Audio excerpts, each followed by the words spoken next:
Comets are intriguing objects, and you only have to see one, I think, to have your imagination tweaked and captured by them. They don't stay very long in the sky. They don't look like anything else you've seen. And if you let your imagination wander to what it would be like on one of these things, to follow it as it goes in its path around the sun, I think it's easy to be intrigued.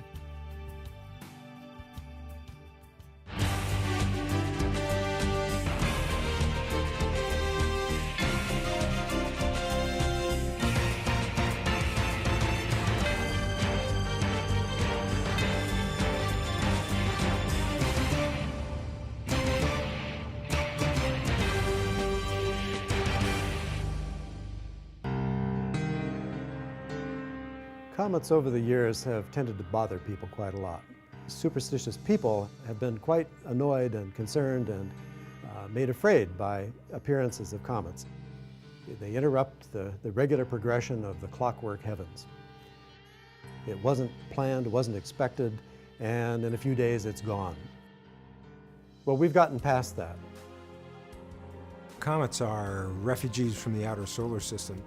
They're made of all the same primitive materials that exist out in the interstellar medium, rocky material, carbon, organic material, and different ices. They were stored in deep freeze for millennia and now are coming into the inner solar system where they're evaporating. In the beginning, the universe contained only hydrogen and helium, but as stars formed and they burn hydrogen and helium to make energy and light, and they produce the atoms and elements that we're made of, carbon, oxygen, silicon, iron, etc. As they explode, these atoms get ejected into space, form small dust grains. Dust grains, as a solar system forms, and these dust grains grow into bigger and bigger bodies, which become comets, and the comets and asteroids then become planets. Most of the material we can now view in the solar system has no memory of what it was when the solar system formed. So for example, all the rocks you can pick up on the Earth have been melted and weathered and changed in one way or another since the Earth formed. So you can't find a rock on the Earth that witnessed the birth of the Earth. Comets are a sort of time machine that takes us back billions of years to where we were at the beginning of the solar system. You have several main ways of studying them. One is using remote sensing. So you basically look at the object at various wavelengths, and you can do this either from the ground or from airborne platforms or from space platforms. And then a second way is to actually do some kind of sampling where you land on it, you poke it with a stick, you grab a sample, you bring it back.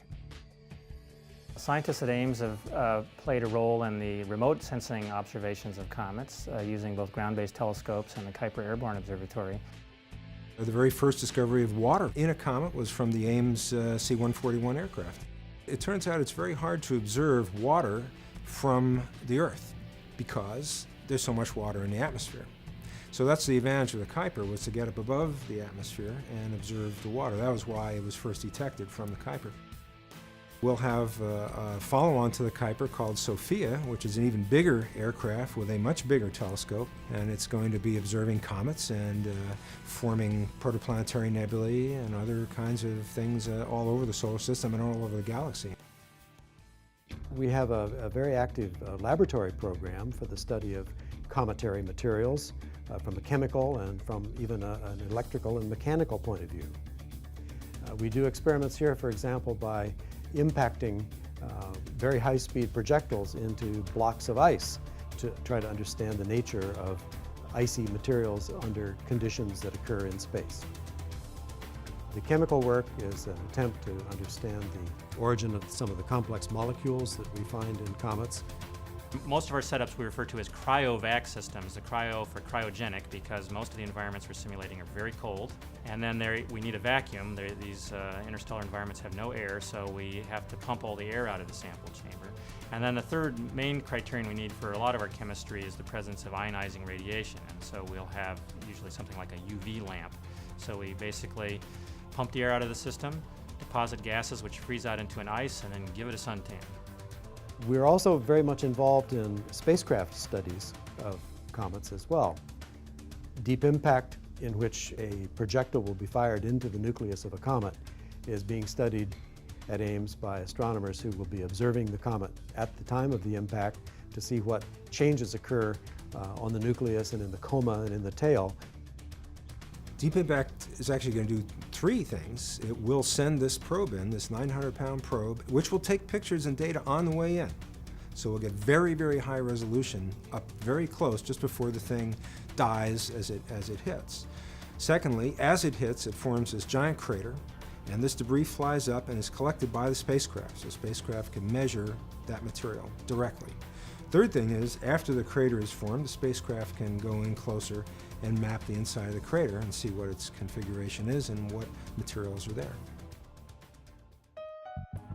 We're also here involved in collecting actual bits of the comet from the Stardust mission to Cometville 2, which will return those samples to the Earth in January of 2006.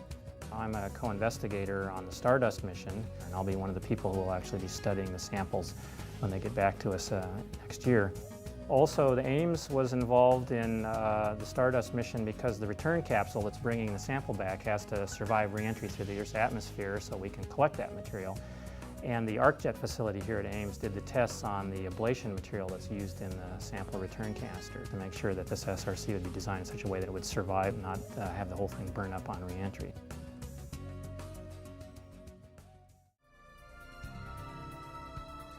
Ames has a long-term history of very close investigations of comets, and we expect that to continue indefinitely into the future.